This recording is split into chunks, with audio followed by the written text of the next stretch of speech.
just you get to choose. Right? Like here's the scenario. The environment gives us something which can be perceived as negative, can be perceived as not working, can be perceived as problematic. The world's ending. But we get to choose to see it like that, or we get to choose to see it as an opportunity. So clearly that it's my responsibility now to do that for other people. If I have information and, other people's success is my success and vice versa. Because you know what? Like, the challenges or the roadblocks are the journey themselves. There's no big things. It's all little things compounding on top of each other.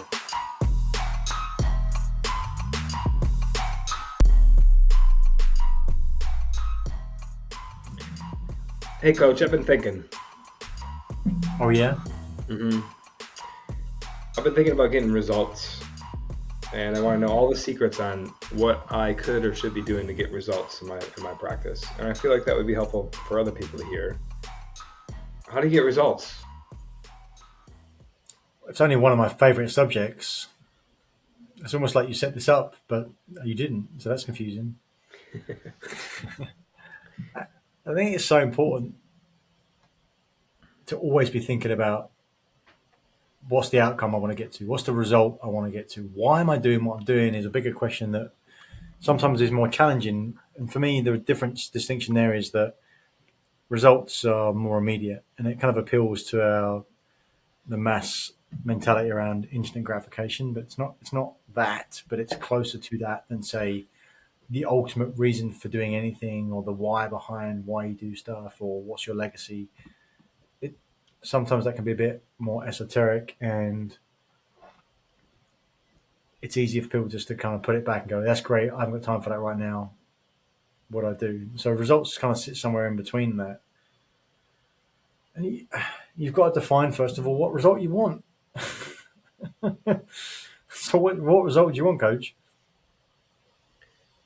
Yeah, that's step number one, right? We got to be able to define it. I actually just finished a Zoom with a person who's been thinking about starting their own business, and tons of ideas. I could do this. I want to do this. I want to help people this way. I could add value this way. This is what I'm good at.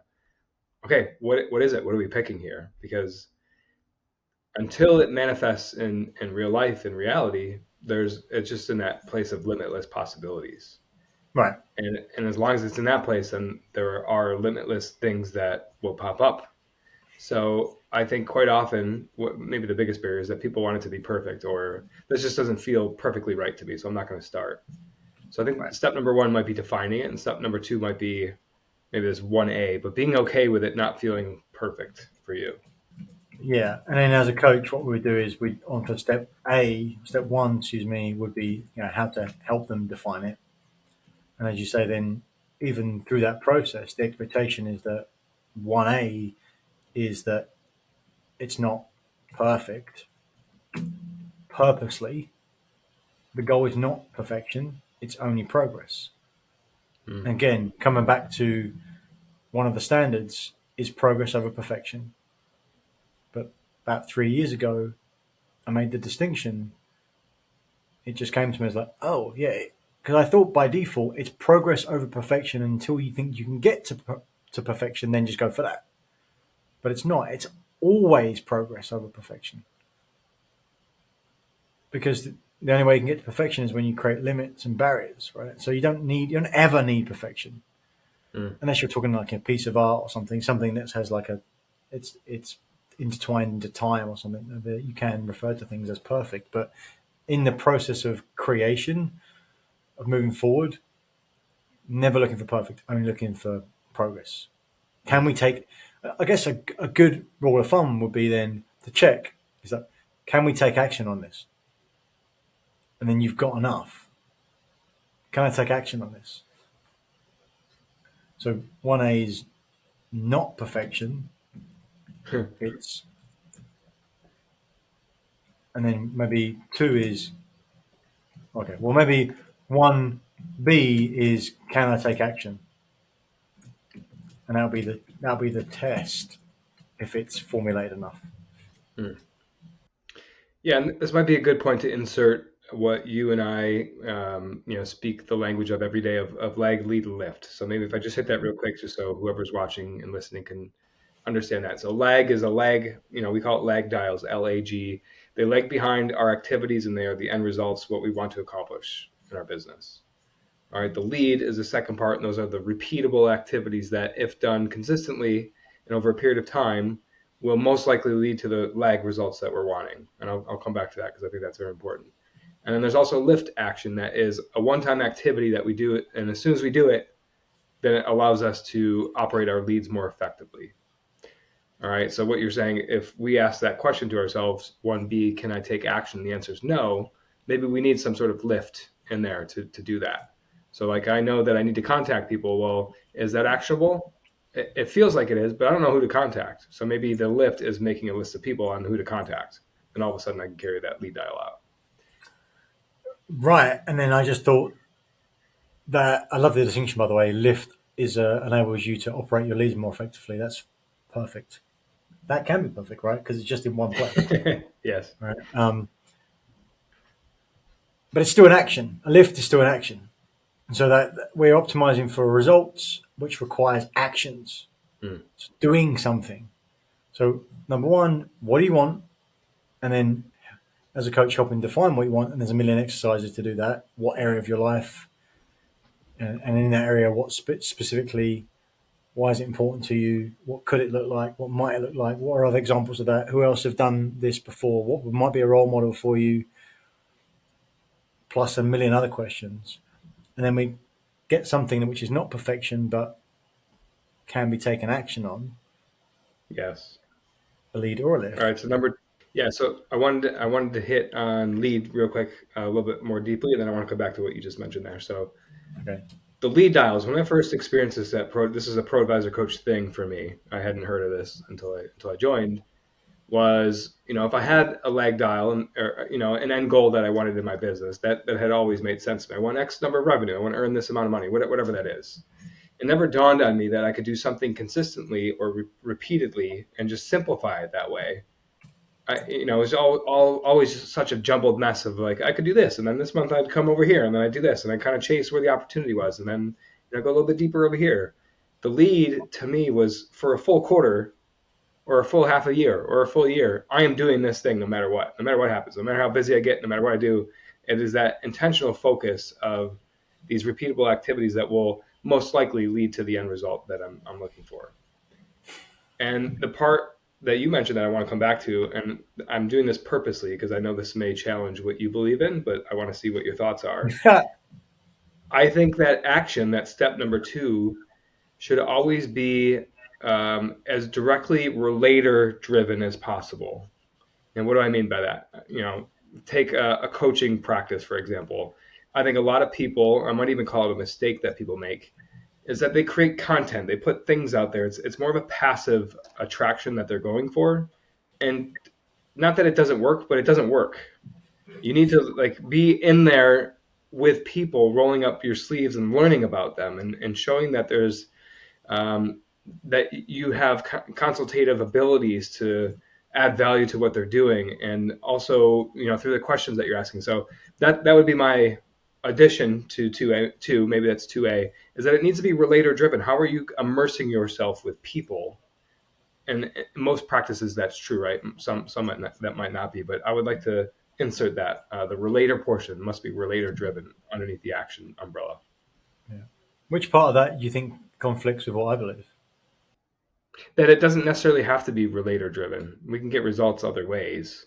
But I feel like, and because this is my mind scan bias, is I'm very high relator. Maybe that's just my blind, like I got the blinders on. I think that's what needs to happen. So I'd like to hear your thoughts.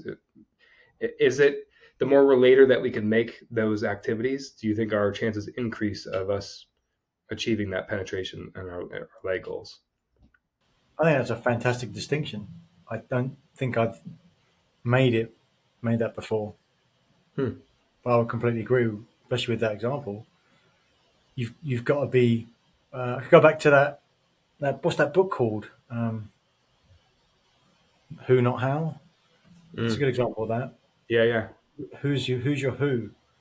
Um, you got to create something, and the best way to create something is with other people. Mm. And even if you don't create something with other people, like you create some content, to your point, you have to have someone else on the other side of it. It's an indirect way. Now,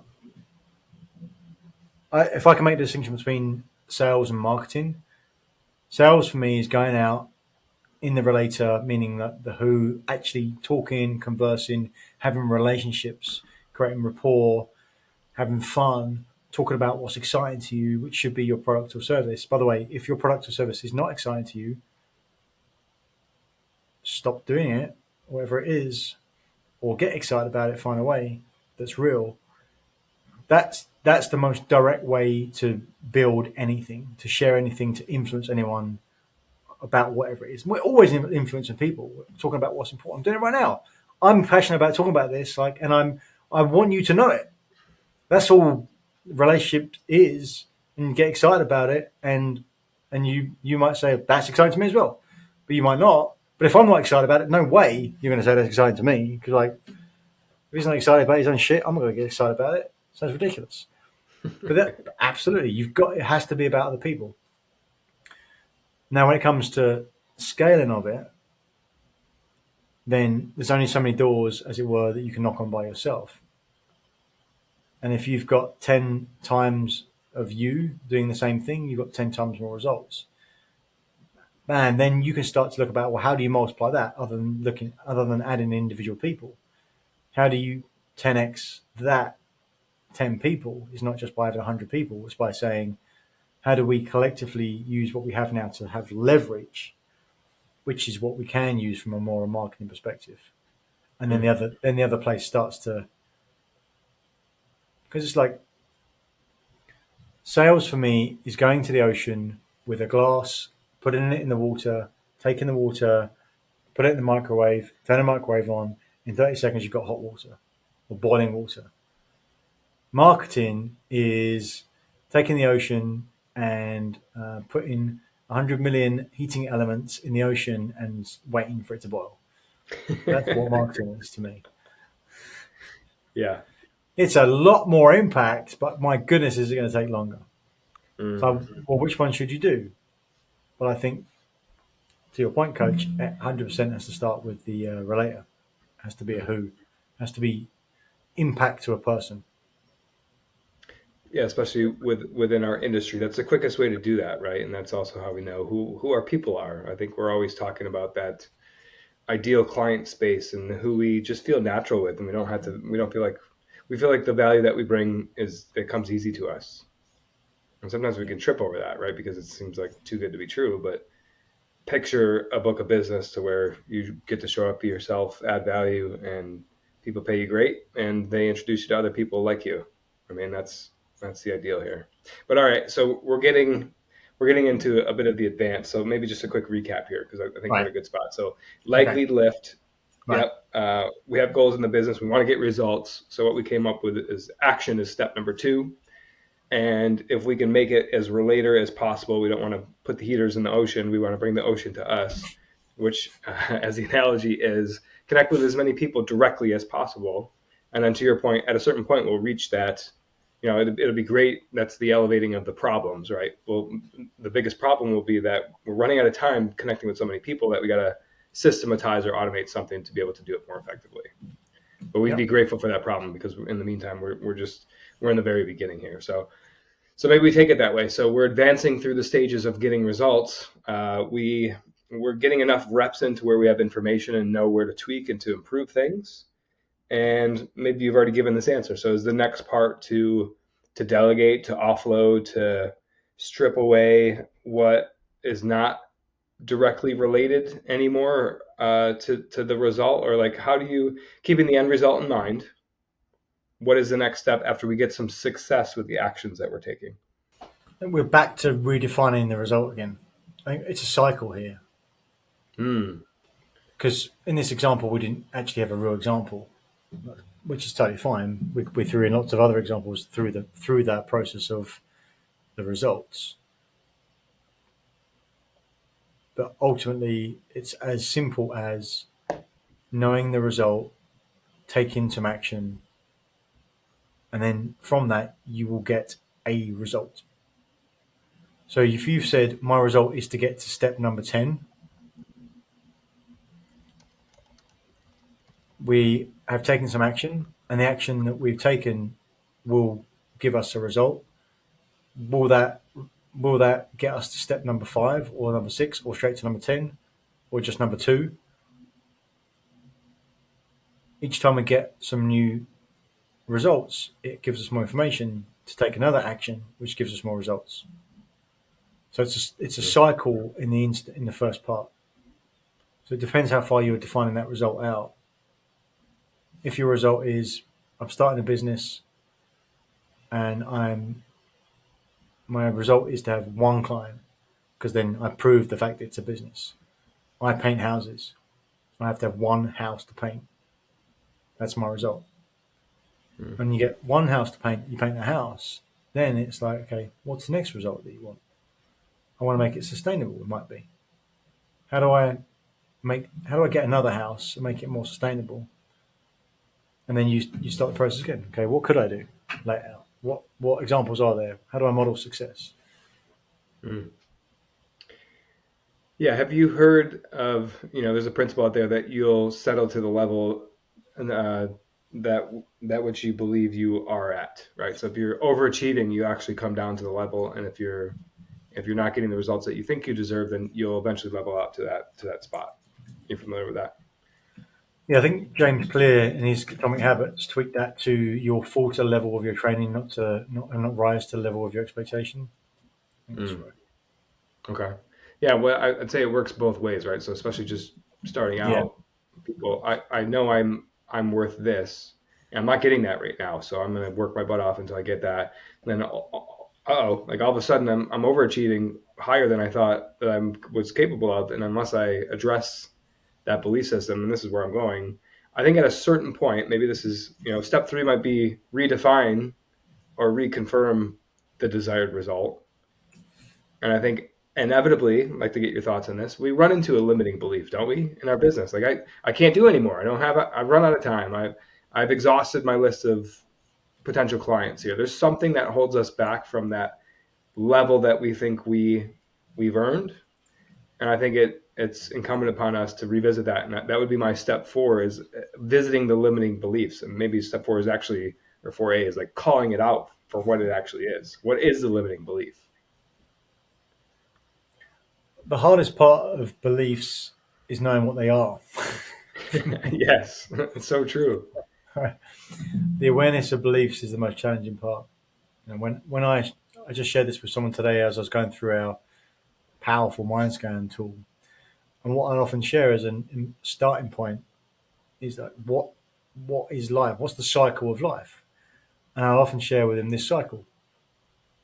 Everything starts with beliefs. That's the foundation. What we believe to be true, what's core for us, leads to the next part, which is that the success cycle? I think so. No, it's slight. I don't know. Oh yeah, slightly different from that, but Mm. along the same lines. Yeah, beliefs equals thinking. And we can measure thinking through the mind scan. So equals what we think about.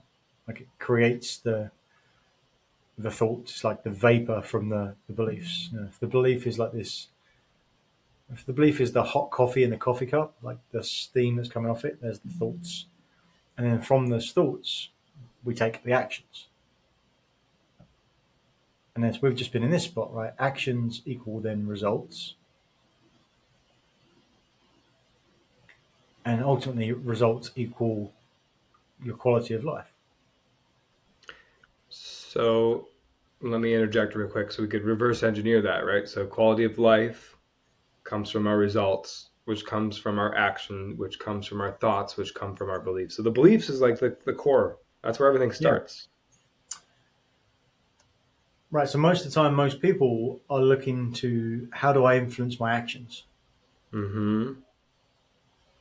or worse still, they might say how do I influence my results, and they start looking at things external to them and go, why isn't my life better? Why isn't it better? Because they're looking at the results and they're not looking at their actions. Mm. But if you've not fundamentally changed the core, then to your point, you'll start getting results which don't marry up. They're in conflict with your beliefs. And at a certain point, you'll stop doing those things because you'll have to conform to what you really believe about yourself. All right, so this is huge because, and maybe this answers the question of why so many businesses fail or why a lot of people just kind of top out at a certain income level, is because in order to get to the next level, we have to change what we believe in. And I might even make the leap that that means we have to change who we are. And that's hard. That's hard to do because, like you said, first and foremost, it's hard enough to call out what it actually is. What are the beliefs, right? And then the second part is, well, we believe that for a reason, and we give so much evidence for why we believe that. Well, this is true because this, and I've seen this, and this is happening, and this, and to change that, even in the face of all this evidence, seems nearly impossible. It seems like why would I want to do that? Well, the answer is to get to the next level in your business, or the results, right? But Yeah, that seems hard. That seems very difficult.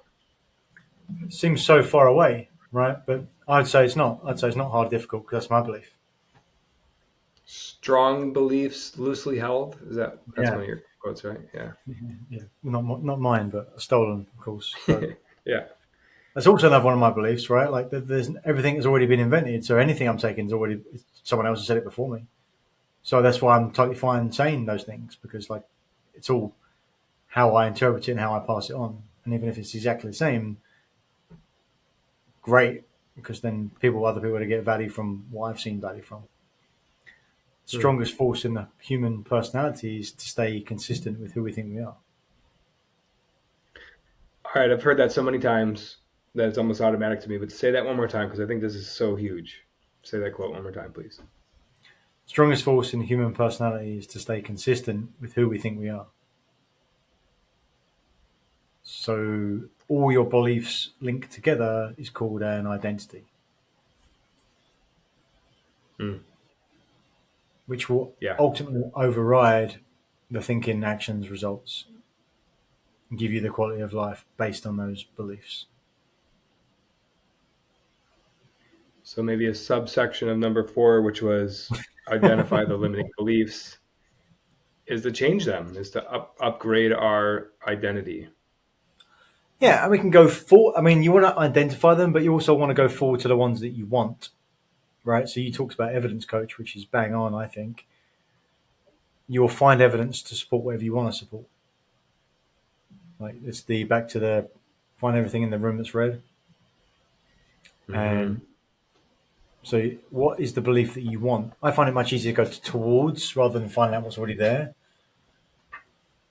You can do both, right? You got both sides of it. But if you say, okay, the belief that I want to have is that I can make, let's say we're talking about business, right? I can make 10x the money I make right now in my industry. Okay. So you can pick out whatever belief you want, but you got to be certain about it. You got to believe your belief.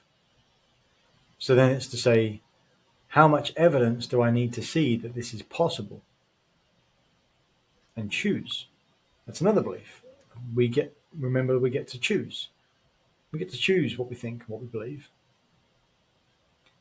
If I can find enough evidence and I get to choose what enough is, I can choose before or I can choose after. I'm convicted that I'll find enough evidence to believe that I can make 10x what I make now in this industry. Hmm. That's what I'm going to reinstall as the belief that's actually useful for me. Yeah. Most people So would quite say, all right, it makes sense, but like, I believe what I believe. yeah, And you will until you decide not to. yeah. I'm tempted to make this a two-part episode because I think it's a whole nother rabbit hole that we could get down to. How do we change our beliefs? Because Mm. part of that can feel like that imposter syndrome with like, well, I'm just gonna identify what it is I actually want to believe in from now on. I was like, well, I don't know if I do. So there's that hesitancy, right? And if we're incongruent with what we really believe, then it's going to manifest, it's going to show up. So I'd like to do a whole nother episode where at least we kick off with that question, and maybe we leave it right there and have a little teaser for next week, Coach. What do you think about that? I love that. Back to the basics, right? Back to the fundamentals. Like we could do all the work really all we need to do is on the beliefs. But to tie it back to the front around the result is that people like results because it's not far away as the why your legacy or you change your beliefs, change your life. It's much closer to the instant gratification that people prefer. Yeah. So let's tie them all together, right? You gotta know that what you believe is what you're gonna get, and most time it's not knowing what it is, but install the beliefs that you want. And yeah, let's dig in, Coach. Boom. All right, my quick recap, 30 seconds or less. We identified 4, maybe 5 steps today. Define what it is that you want, the end result, begin with the end in mind. Take action. We mentioned relator type action. Redefine the result. I love that one because that's not one I would have come up with. Number 4 is identify the limiting beliefs. And then number 5 is, or 4A, 4B would be identify the new ones. Like where are we going from here? How do we launch into that next level once we feel like maybe we've leveled off or we're at the limit of what we think we're capable of? And that's where we'll leave off, and we'll kick off next episode with that. Boom. All right, Coach. Take care. See you next week. Thank you for watching another episode of Truth Seekers. We appreciate your interaction. So please comment, like, subscribe to YouTube, Apple Podcasts, or Spotify, wherever you get your podcasts. And if you want more, check out some of our links. Links to our masterclass, The Achiever's Mindset, and come join our LinkedIn group. And what do you want to see more of? Remember, we're here to share the simple secrets of successful. So help us do that. What do you want to see? What do you want to see more of? Thanks, and see you again next time.